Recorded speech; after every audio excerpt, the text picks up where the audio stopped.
Hello दोस्तों, कैसे हैं आप सब। हमारी कहानियां देखने के लिए हमारे चैनल को सब्सक्राइब कीजिए और हाँ, बेल आइकॉन पर क्लिक करना मत भूलिएगा। रात के 10 बज रहे थे। हर रोज सन्नाटा था, लेकिन रात के इस सन्नाटे में गर्ल्स हॉस्टल से एक लड़की बाहर निकलती है। उसकी सैंडल की खटखट की आवाज से वो सन्नाटा टूटता है। बाहर उसके इंतजार में एक आदमी अपनी बड़ी और लंबी सी कार में बैठा हुआ है। वो उसकी कार के पास जाती है और उसके शीशे पर नॉक करती है। शीशा खुलता है। लड़की अंदर बैठे शख्स से पूछती है, दिवाकर मित्तल। अंदर बैठा आदमी सहमति में अपना सिर हिलाता है। फिर वो लड़की, जिसका नाम शोभा था, वो उसकी गाड़ी में उसकी बगल वाली सीट पर बैठ जाती है। दिवाकर मित्तल उसके चेहरे की ओर मुस्कुराकर देखता है और कहता है, जैसा सुना था वैसे ही हो तुम, बहुत तीखी, लाल मिर्च की तरह। दिवाकर मित्तल के पैर कार के एक्सीलेटर पर जाते हैं और पल भर में कार हवा से बातें करने लगती है। थोड़ी देर बाद वो कार शहर के एक सबसे बड़े 5 स्टार होटल में प्रवेश करती है। दिवाकर मित्तल पार्किंग में अपनी कार लगाता है और होटल के रिसेप्शन पर जाता है और अपनी प्री बुकिंग के बारे में बताता है। दिवाकर अपने रूम की चाबी लेता है और शोभा के साथ उस कमरे में जाता है। दिवाकर दरवाजा बंद करता है और शोभा से पूछता है, कुछ लोगी तुम, पीने या खाने में? आप जो भी मंगा लीजिए। दिवाकर होटल के कमरे में लगे फोन से रिसेप्शन पर कॉल करके अपना ऑर्डर देता है। थोड़ी देर में वेटर ऑर्डर लेकर आ जाता है। वे दोनों खाने के साथ साथ थोड़ा थोड़ा पीते भी हैं और फिर दिवाकर और शोभा एक दूसरे में खो जाते हैं। सुबह जब शोभा की नींद खुलती है तो दिवाकर वहां नहीं होता है। उसके तकिए के नीचे नोटों की गड्डी रखी होती है। वो गड्डी को उठाती है, फिर होटल के बाहर आती है। बाहर आकर वो एक कैब बुक करती है और उसमें बैठकर गर्ल्स हॉस्टल की ओर निकल जाती है। कैब वाला बीच बीच में उसे घूर कर देखता है तो शोभा को गुस्सा आ जाता है। क्या देख रहे हो, क्या देख रहे हो बार बार पीछे मुड़कर? आगे देखकर गाड़ी चलाओ, नहीं तो अभी तेरी कंपनी में फोन करूंगी, फिर सारा घूरना निकल जाएगा। कैब वाला शोभा की बातों से डर गया। शोभा कैब की खिड़की से बाहर देखती हुई जा रही थी और मन ही मन खुद से बातें कर रही थी। सब कुछ कितना फेक है ना यहाँ, सब कुछ। कौन आदमी कौन सा चेहरा लगाए घूम रहा है, किसी को पता नहीं है। मैं भी तो पिछले कई महीनों से एक नकली चेहरा लगाए घूम रही हूँ। सच कहूं तो घिन आती है मुझे उस चेहरे से, दम घुटता है मेरा। लेकिन अब इस चेहरे के बिना मैं रह भी तो नहीं सकती। ये कहानी है जमालपुर की रहने वाली शोभा की। शोभा शहर के एक हॉस्टल में रहती है और इंजीनियरिंग की पढ़ाई कर रही है। वो 8 महीने पहले ही शहर आई है। शोभा के पिता दीनदयाल उससे बहुत प्यार करते हैं। उसे अब भी याद है जब वो ट्रेन में बैठकर शहर आ रही थी तो। क्या बाबा, आप इस तरह बच्चों की तरह रोएंगे तो मैं शहर कैसे जाऊंगी? क्या कहूँ शोभा, 5 बरस की थी तू जब तेरी अम्मा तुझे गोद में डालकर हमेशा के लिए हम सबको छोड़कर चली गई। तब से तुझे ही देखकर जिया है। जानती हूँ बाबा।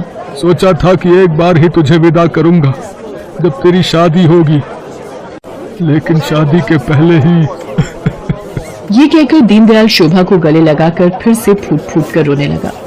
ठीक है बाबा, मैं नहीं जाती हूँ शहर, यही रहती हूँ आपके पास। लेकिन आप ही तो हमेशा जिद करते हैं कि तुम्हें खूब पढ़ना है, बहुत बड़ा आदमी बनना है। अब आगे की पढ़ाई गांव में तो नहीं हो सकती, तभी तो मैं शहर जा रही हूँ। ठीक है, मैं ट्रेन से उतर जाती हूँ। उसी समय ट्रेन की सीटी बजी। दीनदयाल जल्दी से ट्रेन से उतरा। ट्रेन ने कुछ ही देर में रफ्तार पकड़ ली। शोभा ट्रेन से आगे निकलती गई और दीनदयाल पीछे छूटता गया। शहर में शोभा गर्ल्स हॉस्टल में रहने लगी और अपनी पढ़ाई करने लगी। उसकी रूम पार्टनर थी रेखा। रेखा का बैकग्राउंड भी शोभा की तरह ही था। उसके पिता नहीं थे। उसकी माँ दूसरों के खेतों में काम करती थी। बहुत कठिनाई से गुजर बसर होता था। एक दिन की बात है, शोभा कमरे की सफाई कर रही थी तो उसे रेखा के तकिए के नीचे से नोटों की गड्डी मिली। इतने सारे पैसे, ये यहाँ कैसे आए? रेखा उस समय नहा रही थी।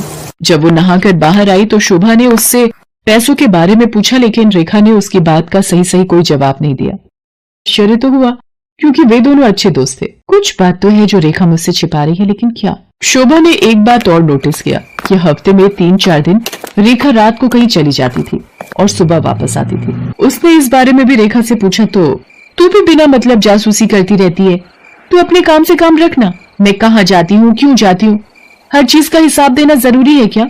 ये जरूरी तो नहीं, लेकिन कल को हॉस्टल की वार्डन को पता लग गया कि तुम रात रात भर बाहर रहती हो तो क्या होगा? तुझे पता है ना वो कितनी स्ट्रिक्ट है। तो उसकी फिक्र मत कर, मैं संभाल लूंगी उन्हें। धीरे धीरे शोभा ने रेखा की लाइफस्टाइल में बहुत तब्दीली देखी। वो महंगे से महंगे कपड़े और जूते खरीदती, लेटेस्ट मोबाइल फोन रखती, उसका जब जो मन करता वो करती। शोभा उसकी लाइफस्टाइल से बहुत प्रभावित हो गई।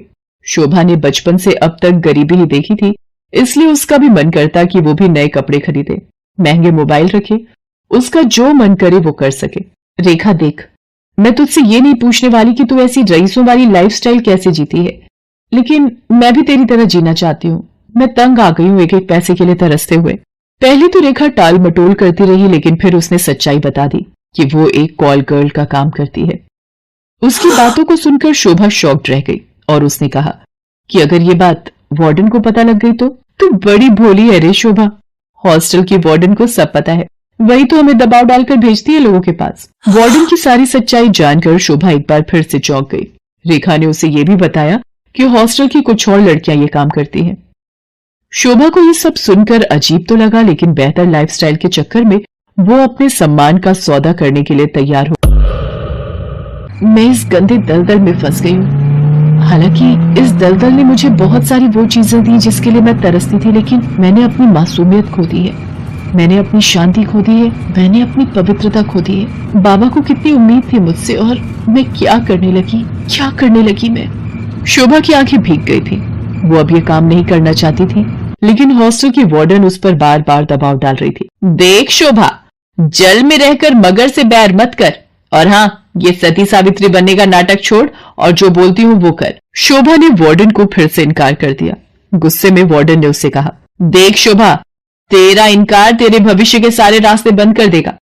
मेरी एक शिकायत पर कॉलेज से भी तुझे निकाल दिया जाएगा और तुझे मैं इतना बदनाम करवा दूंगी कि इस शहर तो क्या, तू कहीं भी किसी को मुंह दिखाने के लायक नहीं रहेगी। शोभा उस रात हॉस्टल से निकली तो जरूर, लेकिन उसने कुछ तय कर लिया था। वो हॉस्टल से निकलकर सीधा पुलिस स्टेशन पहुंची और इंस्पेक्टर नाज़नीन को हॉस्टल और वार्डन की सारी सच्चाई बता दी। शोभा की बात सुनकर नाज़नीन शॉक्ड रह गई। शर्म आ रही है मुझे तुम पर और उन सभी लड़कियों पर जो अच्छी लाइफस्टाइल के चक्कर में शॉर्टकट अपनाती हैं और अपने सम्मान का सौदा करती हैं, और तुम जैसे मासूम लोगों का फायदा तुम्हारी वार्डन जैसे लोग उठाते हैं। मुझसे बहुत बड़ी गलती हो गई इंस्पेक्टर नाज़नीन। मुझे खुशी है कि तुम्हें अपनी गलती का एहसास तो हुआ, लेकिन ये गलती कोई और ना करे और तुम्हारी वार्डन किसी और का फायदा ना उठाए। इसके लिए इस पूरे रैकेट को तोड़ना पड़ेगा। इंस्पेक्टर नाज़नीन ने वार्डन को गिरफ्तार कर लिया और उसे जेल भेज दिया। जिस वार्डन पर लड़कियों की सुरक्षा की जिम्मेदारी थी, वो उनका सौदा करने लगी थी। इस बात को सुनकर पूरा शहर सन्न रह गया। आज शोभा इंजीनियरिंग के लास्ट ईयर में है और वो बहुत ही मेहनत से अपनी पढ़ाई कर रही है। आखिर उसे अपने बाबा का सपना जो पूरा करना है।